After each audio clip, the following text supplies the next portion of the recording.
In this video, I'll show you how to undo in Figma. Start by opening Figma and going to your design file.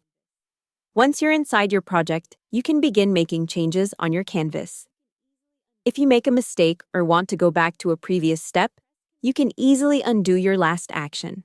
Simply press Ctrl Z on your keyboard, and Figma will reverse your most recent change. You can press Ctrl Z multiple times to go back step by step through your recent actions. If you prefer using the menu, go to the top left corner, click on Edit, and then select Undo. In case you want to redo an action, you can press Ctrl Shift Z to bring back the changes you just undid.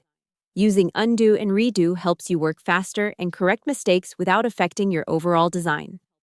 And that's it. You now know how to undo actions in Figma. Hope the tutorial was helpful. Subscribe to my channel and see you in the next video.